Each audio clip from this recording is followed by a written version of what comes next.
So, magandang araw po sa inyong lahat mga kababayan. Narito po ako ngayon sa aming lugar dito sa Gobernador Generoso, Davao Oriental. So narito po ako ngayon sa aking shop. Bisitahin ko tong shop dahil 3 weeks hindi ko to napuntahan. So ang iniwan ko lang dito yung aking mga trabahante, si Ladudong at saka yung asawa niya. So ang nagbantay dito ng ano dito yung asawa ko. So bisitahin ko ngayon mga kababayan para at least makita natin yung mga stock, ano yung mga pangailangan, ano yung kailangan natin idagdag. Kasi bukas balik mission na naman tayo sa pagtulong sa ating mga kababayan. Ako kasi yung driver ni Pugong Biyahero, balik na tayo sa mission. So bukas biyahe ulit. Ngayong gabi, babiyahe na po ako mga kababayan papuntang Davao para sa pagpunta sa ating mga kababayan na nangailangan ng tulong, no? Sa tulong ng ating napaka bayat na vlogger na si Pugong Biyahero. So ako yung driver niya. Nagbabalik na po ako sa kanya po mga kababayan bilang driver. So abangan nyo na lang sa channel niya, no? So dito muna ako ngayon sa aking shop. Kuti-kutin muna natin itong mga kababayan. So tara po.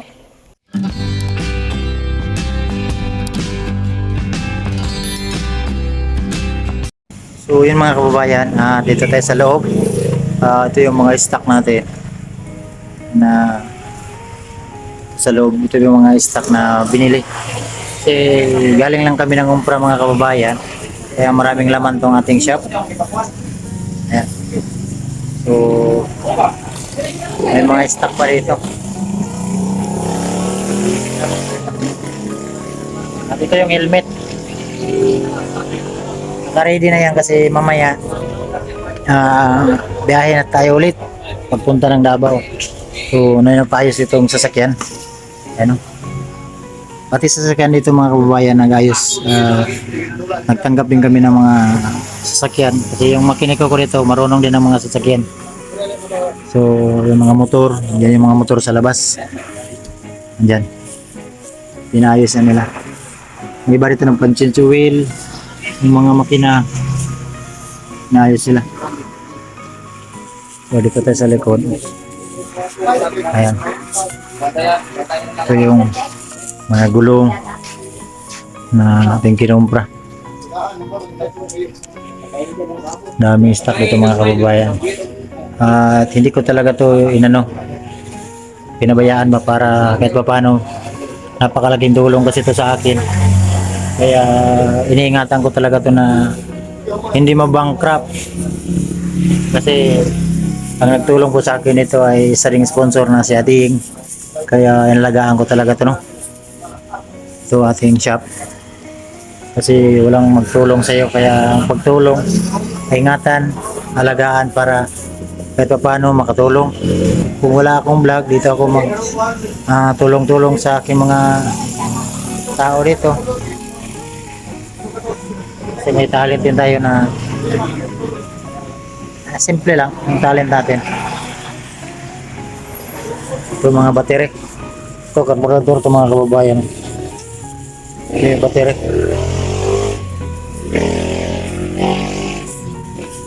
Yung sa bato yan.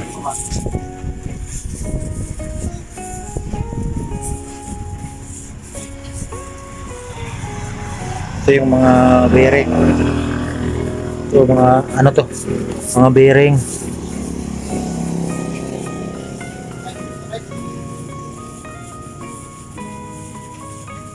Si Dodong. Go! Go! Ito yung makiniko ko. Siya yung pinagkatitiwalaan ko dito. Sa pag-time na wala ko dito mga kababayan. Siya yung nagbantay dito. Kasi ngayon ang linggo. Pag linggo kasi wala yung asawa niya. Pag Monday to hanggang Sabado, asawa yung bantay dito. Ngayon linggo, wala. Kasi araw ng linggo po ngayon mga kababayan dito. Ayan, may nakalagay gano'n. Muna yung motor park. Ito tayo. At yung motor ko inayos ko na lang, in-change wheel ko. Kasi mamaya biyahe tayo ulit. Okay na ni Ben? Okay na? Change wheel. Muna city niya ka ni? Muna city niya? Sabi. Nilaitan ko ng city oh. Kaya itim na kasi. Na city nyo. Pabalik-balik kasi ito sa nagmumotor na kasi ako mga kabayan papuntang Davao. Kaya yung city nyo itim na. Kailangan palitan para kondisyon ba.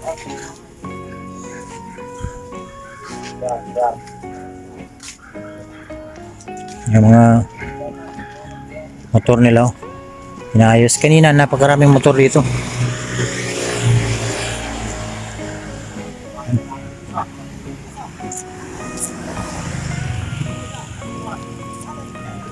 Nonoy Motor Park. Daming motor dito dumadaan. Pilit kasi ito ng highway mga kababayan. Walang shop dito. Ang shop doon pa sa unahan, doon sa kabilang barangay. Kaya pag maano sila masiraan, dito talaga dumaan.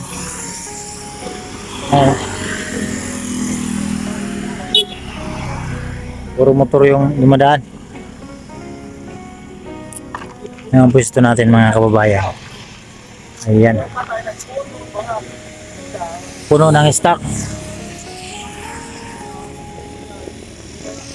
Bukas, Monday. Balik mission ulit tayo. Ewan ko kung saan kami pupunta. Kasi ngayon pagkatapos ko dito,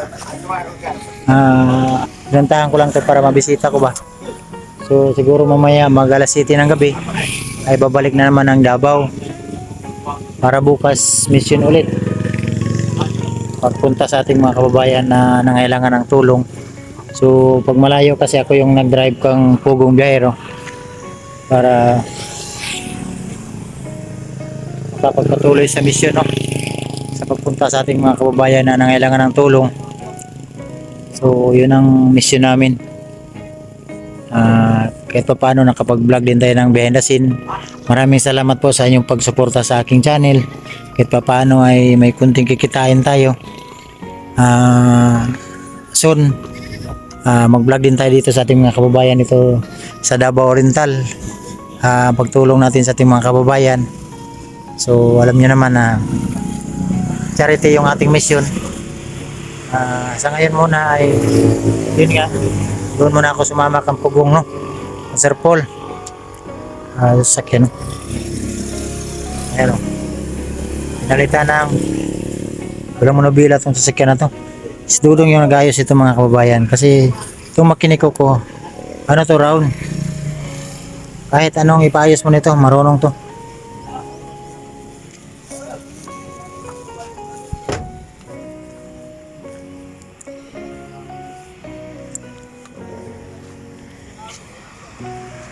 Ganda ito kasi may extension sila dyan. Oh. Dyan magbili, dito magpayos. Yan o. Oh. May tambayan.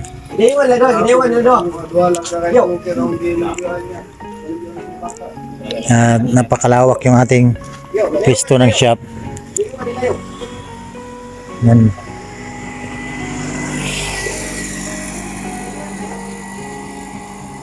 Ito yung shop ko po mga kababayan.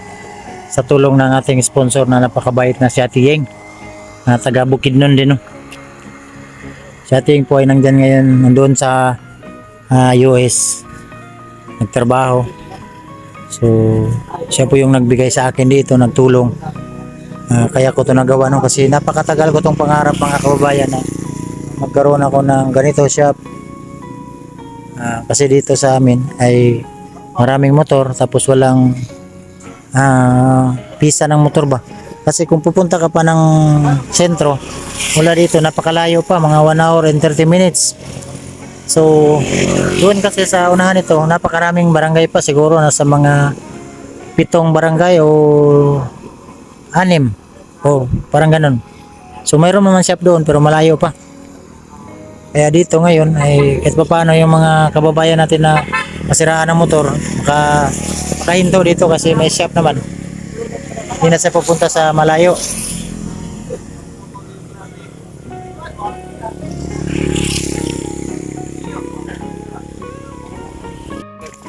So mayroon bao rin dito. Ito yung mga bao. Ang kulang lang sa amin ito mga kababayan, yung ganito ba, pisa nito. Yung matagal na to. Ito lang talaga ang problema kasi napakalaking kailangan mong financing dito. Ito yung kulang sa akin. Wala akong pisa nito. Pag may magpayos dito, wala. Magbili doon sa sentro. Yung bao-bao. Dawag lang umbak. Dito po yung stop over nila sa. Ito, kusina to sana. Kaso lang ngayon, napakaraming tinayo sila. Dito nakatambak yung mga makina ng motor. Ayan, no? Ito mga kababayan, makina yan, no? Makina ng mga motor yan. Ayan, ito. Walang makina. Ayan, makina pa rin to. Mga makina to dito nakatambay. Ito. Yung makina yan, no? Ito, makina din to. Ayan. Ito yung tambayanan ng mga makina ng motor. At dito sa likod, mga motor din to dito.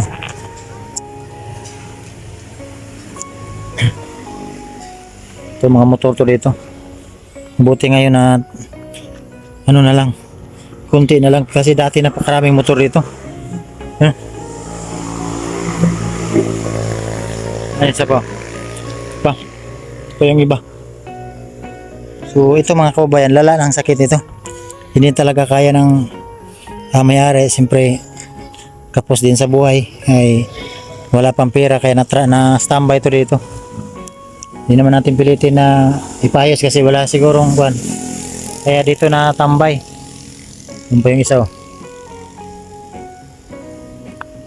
So balik tayo dito mga kababayan.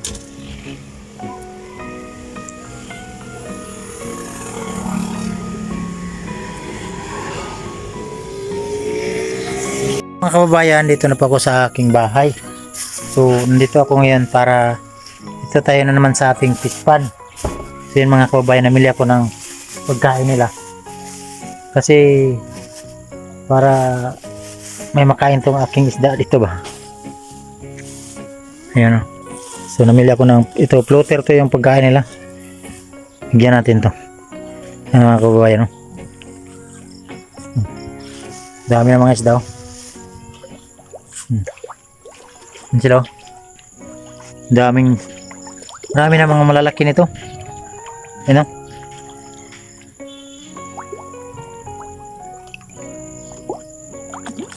Ayan. Ito isa, o. Laki.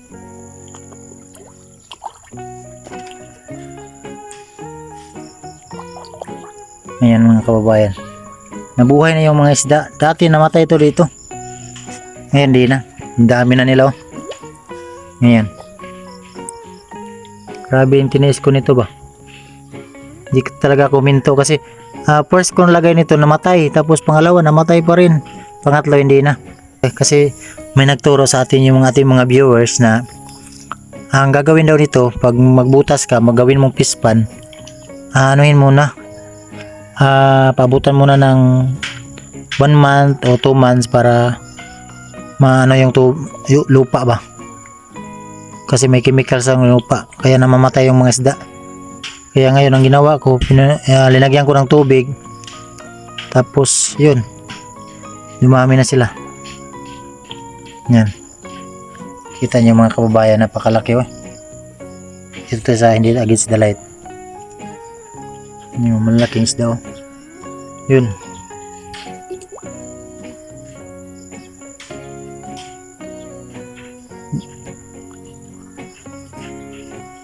Ito isa, laki. Milihan ko ito ng pagkain kasi ngayong gabi aalis na naman ako papuntang Davao para sa ating mission.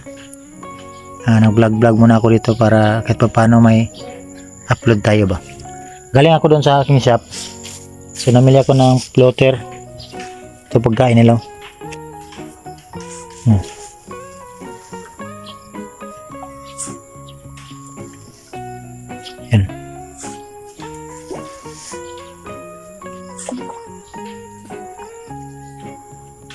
Mga kababayan, malaki nila. Dami na nito.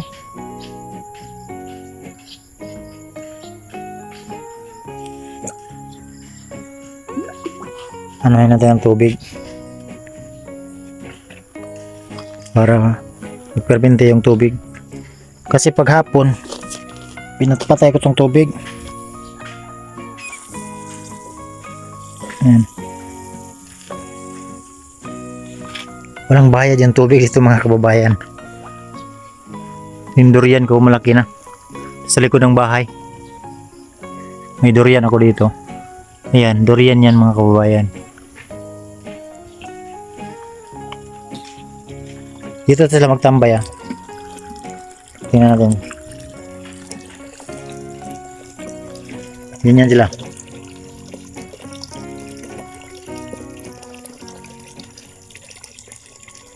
Pag umaga to, pag pinakain ko to pag umaga, napakarami nila. Takot man.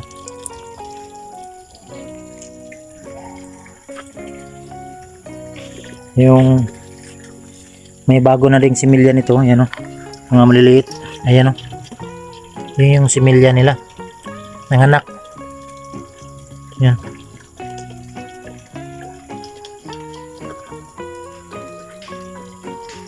So nabuhay na itong kuwan. Ito tawag nito water lily. Yung pan sa tubig. Dito to nabubuhay sa tubig. Yung tinataguan ng isda. Hindi ko pa ito muna harvestin para lalong dumami ba.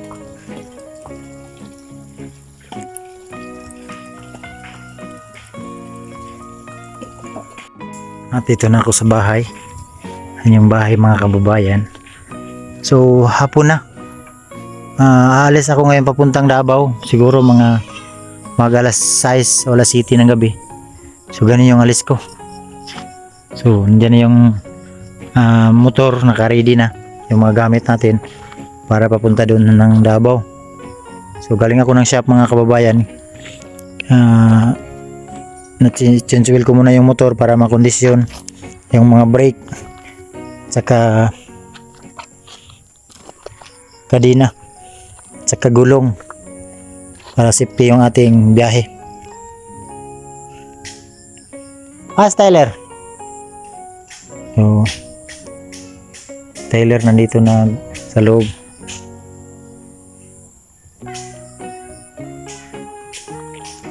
Si Tyler.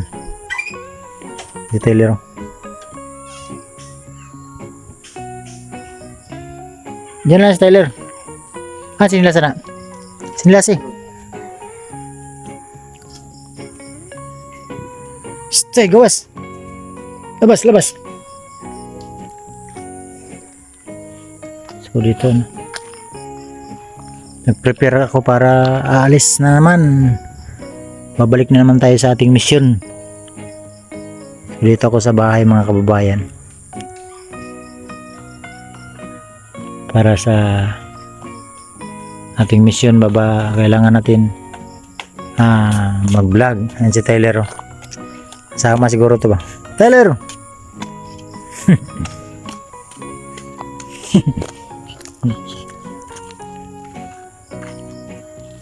Bye-bye.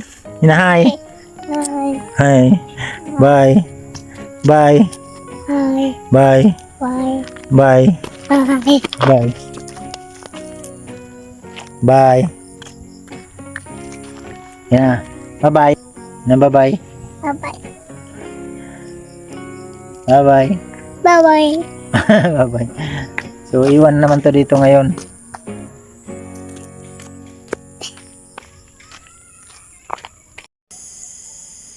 So, yan po mga kababayan. Alis na po ako. So, ang oras dito ngayon mga kababayan, alas 11 na ng gabi. So tamang-tama, darating ako doon sa Davao mga alas 4. So diretso na po sa mission. Natulog lang muna ako mga kababayan para magpapahinga tayo, no? So yan yung mga gamit ready na. So dyan yung motor sa labas. So sila Tyler natulog na. So maraming salamat po mga kababayan. Dito ko naman tatapusin ang vlog na to. God bless po. Bye bye po.